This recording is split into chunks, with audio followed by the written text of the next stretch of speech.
Continuing with the charges relating to the not-for-profit corporation law. These are the provisions. No loans other than through the purchase of bonds, debentures, or similar obligations of the type customarily sold in public offerings or through ordinary deposit of funds in a bank shall be made by a corporation to its directors or officers.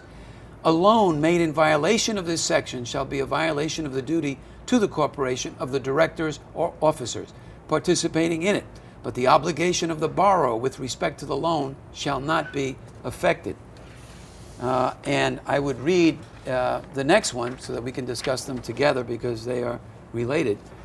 Directors and officers shall discharge the duties of their respective positions in good faith and with that degree of diligence, care, and skill which ordinarily prudent men would exercise under similar circumstances in like positions. Now, here's the parts that seemed to possibly be what those elements are about. The violation of not-for-profit corporation laws for personal gain. Soundview allegedly gave Espada a severance package that is currently worth an estimated $9 million. The provision unconditionally guarantees Espada the payment of 1 year's gross pay for every year of service. If the clause were triggered, Soundview could conceivably be forced into bankruptcy. Now, these last several that I have read to you sound to me like the elements of the charges, as it were, the accusations against the board members, to some degree being complicit in this whole thing. Is that what you would say too? That appears Jason? so, absolutely.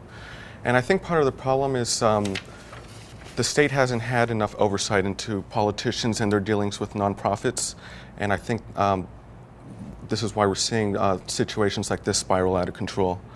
And I think more needs to be done to increase oversight into politicians' dealings with nonprofits. I want to add to what Jason just said. We've seen it, and even things like that become a political hot potato, a political football.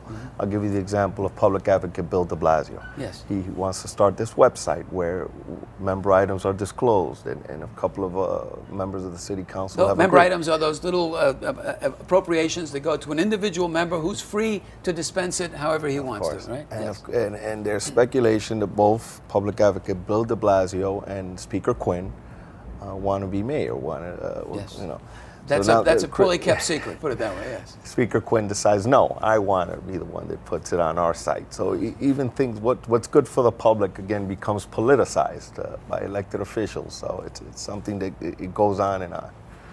And of course, it has an impact on the public's view of politics, of government, of politicians, and unfortunately, in communities where voting turnout tends to be low, seems to guarantee the incumbency rule and leads people who very much need the services of government to withdraw from being involved in politics whatsoever. Oh, why should I vote? It doesn't make a difference. They're all thieves. I mean, that's the climate in which this stuff operates. We're moving on to other violations of the not-for-profit corporation laws, and that would be, I believe, 716 and 717. Not violation of the law there for operating for political gain. More than 150,000 pieces of Espada's campaign literature at a cost of $100,000 were allegedly paid for by or funneled through Soundview.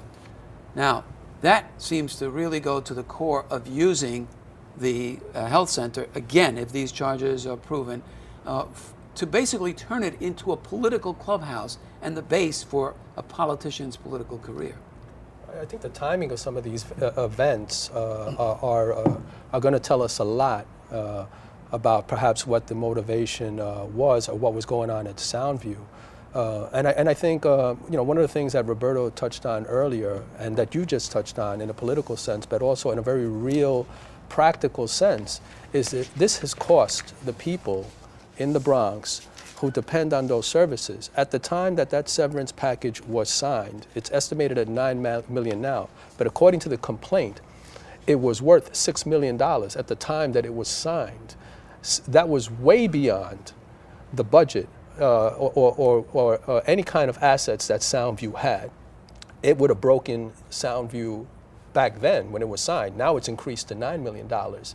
And as a result of that and other things that are alleged in the complaint, Another thing that the complaint alleges is that the state withdrew and denied Soundview a $3 million grant that it could have gotten.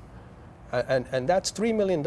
It could have been used for services. That could have been used for services. Now, just reading that alone of the deal, the retirement fund, in what category would you place that in terms of, for example, large corporations, as opposed to a small healthcare center in the Bronx?